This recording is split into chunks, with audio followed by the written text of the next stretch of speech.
buenas, traemos las noticias del cielo a la tierra, las buenas nuevas de salvación. ¿Cómo te encuentras en el día de hoy, mi amigo Joyner? Muy bien, mi hermana Mari Carmen. En este día venimos a traerles buenas noticias para todas aquellas personas que nos están viendo por este medio. Qué bendición, hermanos. Vamos a compartir las noticias de Éxodo capítulo 30. Amén. Las buenas noticias, hermano, en medio de tantas malas noticias. Qué bendición. Qué bonito que podemos traer a través de este pedacito de cielo, que es la palabra de Dios, buenas noticias, noticias de esperanza para estos tiempos tan difíciles. Amén. Y vamos a hablar del altar del incienso, hermano. ¿Qué podemos hablar de esas noticias? Es tremendo porque el altar del incienso es prototipo de todo lo que se venía a través del Mesías, de Jesucristo, amén. Y el altar del incienso dice la palabra que estaba en el lugar santo, ¿no es cierto?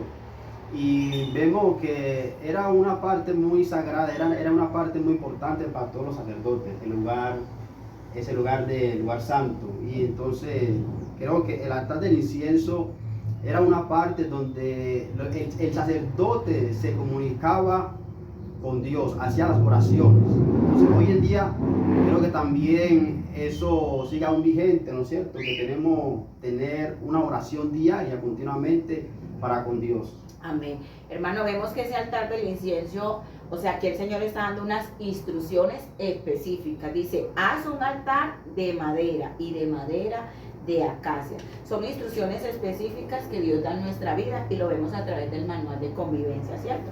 La madera de acacia. Los expertos afirman que incluso tenían una protección y no necesitaban un tratamiento, y este tipo de madera puede durar hasta 40 años.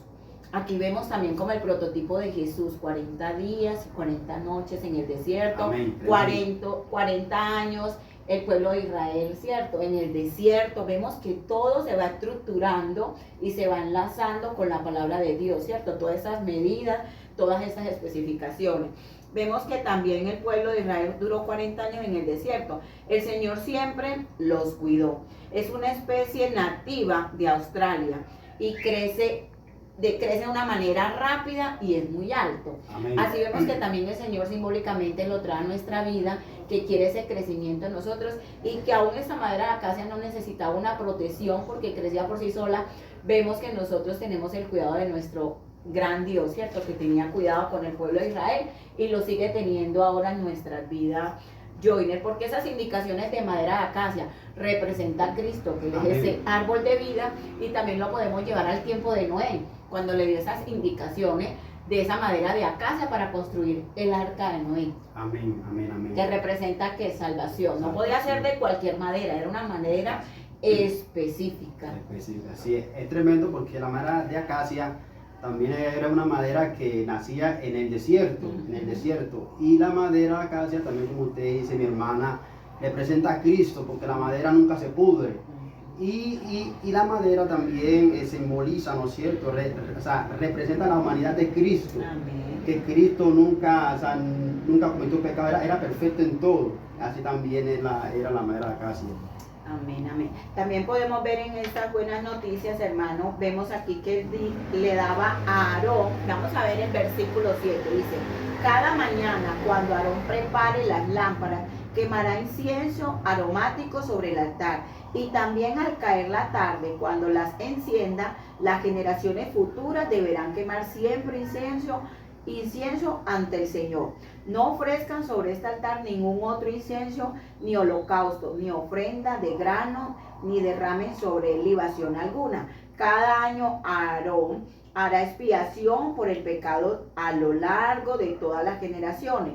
Lo hará poniendo la sangre de la ofrenda de expiación sobre los cuernos del altar. Este altar estará completamente consagrado al Señor.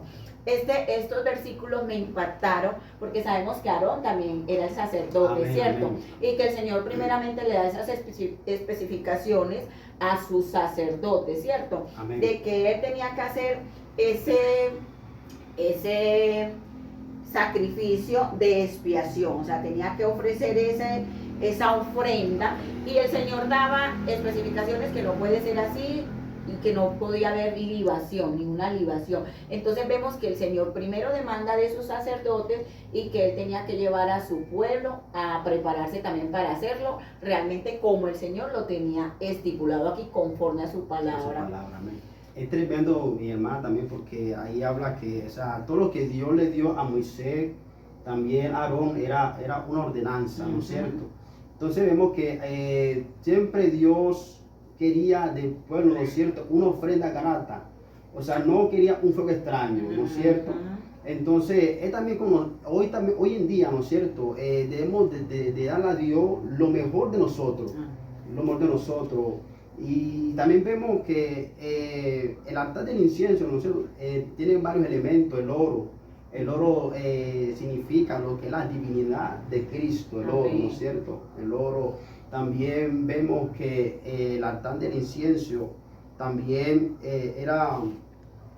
tenía unos cuernos que era prototipo como de la oración, del poder. O sea, como tenía 4 cuernos, dice, también es prototipo del norte, del sur, del oriente, occidente, ¿no es cierto? Vemos también eso. Hermano, vemos que dice, recubre de oro puro su parte superior y sus 4 costados y los cuernos, como tú estás dando esta noticia. Cada mañana Aarón preparará las lámparas y quemará incienso aromático sobre el altar, y también al caer la tarde. Cuando las encienda, las generaciones futuras deberán quemar también siempre el incienso. O sea, ya era, como dices, una ordenanza, como dice la palabra. Lo haría por la mañana y lo haría por la tarde. Aquí también podemos ver como a Daniel, que Daniel oraba en la mañana, en el mediodía, en la tarde y en la noche, ¿cierto? Amén. Eso es lo que Dios quiere, que siempre tengamos una comunión constante con Él, y que ese incienso es nuestra oración, es nuestra obediencia. Como tú decías, hermano, no quiero un juego extraño, porque muchas veces podemos estar orando, pero no obedeciendo, podemos estar adorando, pero no temiendo a ese Dios todopoderoso, que se nos pueda olvidar que es un Dios omnisciente, omnipresente, o queramos pasarlo por alto. No, muchas veces es que se nos olvide, sino que nos queremos ser como oidores olvidadizos, ¿cierto? Amén, así es, sí. Y también vemos, hermano, el dinero para la expiación. Sabemos qué significa la expiación, hermano Joyner. La expiación en ese tiempo era a través de la sangre derramada de un animal o de un cordero, ¿cierto? Amén, sí. En estos tiempos sabemos que es la sangre derramada de Cristo. Es Amén, esa amén. expiación que hizo por nosotros, por todo el pueblo, de una vez y para siempre. Aleluya, amén. Y vemos que el dinero de la expiación, dice, en el versículo 11, dice, el Señor habló con Moisés y le dijo, cuando hagas el censo y cuentes a los israelitas, cada uno deberá pagar al Señor el rescate por su vida, para que no le sobrevenga ninguna plaga durante el censo. ¿Qué podemos ver aquí? Porque dicen que pagó, que le dijo a Moisés que pagara, si ya Jesús pagó el precio. Pero estamos hablando estamos hablando del capítulo 30 de eso, ¿cierto? Y sabemos que la Biblia, desde Génesis hasta Apocalipsis, todo se da en cumplimiento. Para que no le sobreviniera un mal alguno. ¿Qué podemos decir sobre este censo, hermano?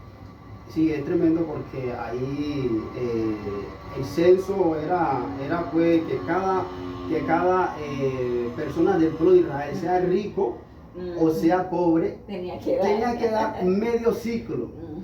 O sea, independiente si había un israelita rico, no tenía que dar más, y un pobre no, sino que era lo ideal, ¿no es cierto? Entonces para Dios para Dios no hay nadie ni grande, sino todos somos iguales. Entonces el pueblo tenía que dar, no era que la plata era la expiación, sino que la plata era para el servicio del tabernáculo, ¿no es cierto? Así es. Entonces cada quien que se censaba tenía que dar un precio, que era un ciclo para la ofrenda del tabernáculo. Amén, hermano. Dice, para el Señor ni el rico dará más de 6 gramos, ni el pobre dará menos. O sea, ni más ni menos. Es lo que el Señor dice.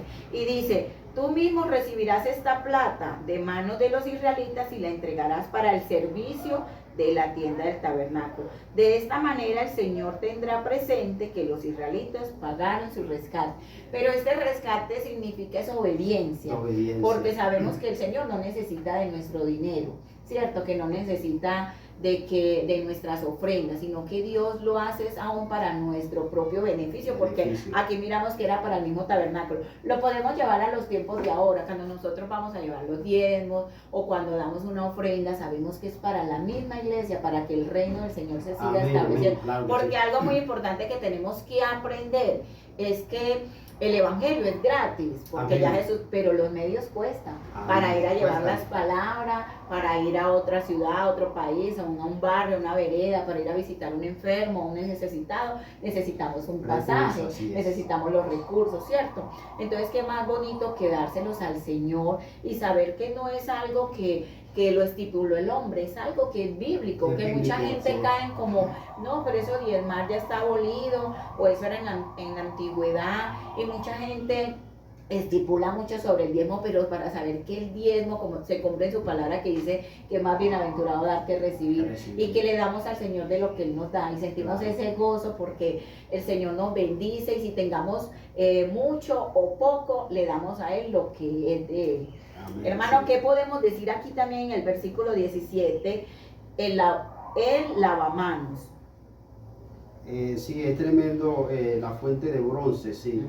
Dice la palabra que esta fuente estaba entre el medio del altar del sacrificio y estaba en la cortina del lugar santo, o sea, estaba entre el medio del lugar santo y entre el altar del sacrificio. Entonces vemos que el altar de bronce es prototipo también, porque dice la palabra que estaba la fuente y más el agua, ¿no es cierto? Entonces el agua era símbolo de la palabra de Dios.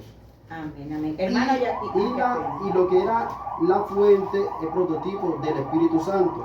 Entonces para los sacerdotes, mis hermanas, ejercer el servicio en el tabernáculo tenían que primero lavarse las manos y los pies. Amén. Aquí en la nueva versión internacional dice el lavamanos. En tu versión dice la fuente de bronce. La fuente de bronce. Entonces es muy bueno porque lo que estamos hablando a través de la palabra, que es lo que nos dice el Señor, dice que limpios, o sea, aptos para poder llegar ahí. El Señor en ese momento era simbólicamente, pero es como dice la palabra, de que quien se presentará delante de él, solo el de manos limpias, de corazón puro. Por eso el Señor decía que se lavaran las manos, porque las manos representan las obras, ¿cierto? Y los pies son ese calzado, ¿cierto? Que nosotros vamos, y más que en ese tiempo eran tiendas de acampar, lo mismo como el tabernáculo que el Señor les decía, y se movieran de un lado a otro, ¿cierto, hermano? Qué maravilloso es verlo simbólicamente en el altar, en el tabernáculo, pero que representa para nuestras vidas, para presentar. Podemos decir que ahora llegamos confiadamente al trono de la gracia, al lugar santo y al lugar santísimo. Sí. ¿Cómo es ese lavamiento de las manos? Nuestras acciones, nuestra conducta, nuestro comportamiento, pero más que todo nuestra obediencia, pero a la luz de la palabra. Amén. Sí, es tremendo porque también nos enseña que los sacerdotes, o sea, si iban a servir al Señor, tenían que pasar por el lavamanos. Entonces hoy en día también como pueblo de Cristo también tenemos todos los días lavarnos delante del Señor. ¿Cómo podemos lavarnos? A través de su palabra. Porque dice Juan, ¿no es cierto? Que dice ustedes ya están limpios por mi palabra. Entonces la palabra que nos limpia. Entonces es necesario todos los días de la palabra. Entre más leemos la palabra, más nos limpiamos de toda obra que a Dios nos agrada. Amén, hermano. Y vemos que como Jesús oró al Padre, le dijo, Señor, santifícalos en tu verdad. Por eso yo siento gozo en mi corazón transmitiendo estas noticias, porque son las buenas nuevas de salvación. Hermanos, vamos rápidamente estas dos noticias que dice el aceite de la unción y el incienso, que está en el versículo 22 y en el versículo 34. Sí, tremendo. Lo que era el aceite, hermana, era símbolo, ¿no es cierto?, del Espíritu Santo, ¿no es cierto? Entonces vemos que en el antiguo el aceite de la unción era más que todo, se le echaban a personas que eran reyes o personas que eran escogidas para Dios, para el servicio. Y en este tiempo nosotros somos esos ungidos del Señor. Ese aceite es el Espíritu Santo, hermano, ¿cierto? Algo que me parece muy bonito a través de la palabra que dice en Hechos capítulo 23, versículo 11, dice, el Señor le dijo, ten ánimo, Pablo, así como has sido mi testigo aquí en Jerusalén, también debes predicar la buena noticia en Roma. En este día el Señor se lo dice a Joyner, se lo dice a Mari Carmen, se lo dice a ustedes que están escuchando. Porque nos dice ten ánimo, porque muchas veces pasamos aflicciones, nos sentimos preocupados, angustiados, pero recobramos ánimo y es el que renueva nuestra fuerza. Y también en Hechos capítulo 1 versículo 8 dice, me seréis testigos en Jerusalén, en toda Judea y en Samaria y hasta los confines de la tierra. O le damos gracias a Dios por estas noticias, hermano. Despidamos a los oyentes con una pequeña oración, que sea el Señor sembrando esta semilla en sus corazones para que dé fruto en su tiempo. Amén, amén. Sí, qué bendición este compartir, mi hermana. Fue de mucha bendición. Vamos a orar, mis queridos oyentes. Amado Padre que estás en el cielo, te damos gracias por este compartir. En el nombre de Jesús, Padre Celestial, te presento cada persona, Dios mío, Señor amado, que fue edificada por esta palabra. Padre, que sean obedientes, Dios mío, Señor, a tu palabra, así como Moisés fue obediente a tus mandamientos, Señor. Te damos gracias, Dios mío, Señor, por este tiempo tan bendecido, Señor. Bendice, Dios mío, Señor, cada persona que esté oyendo, Dios mío, Padre Celestial, Dios mío, Señor, la transmisión, Señor. En el nombre de Jesús de Nazaret, damos gracias. En el nombre de Jesús, amén y amén. Amén. Dios le bendiga.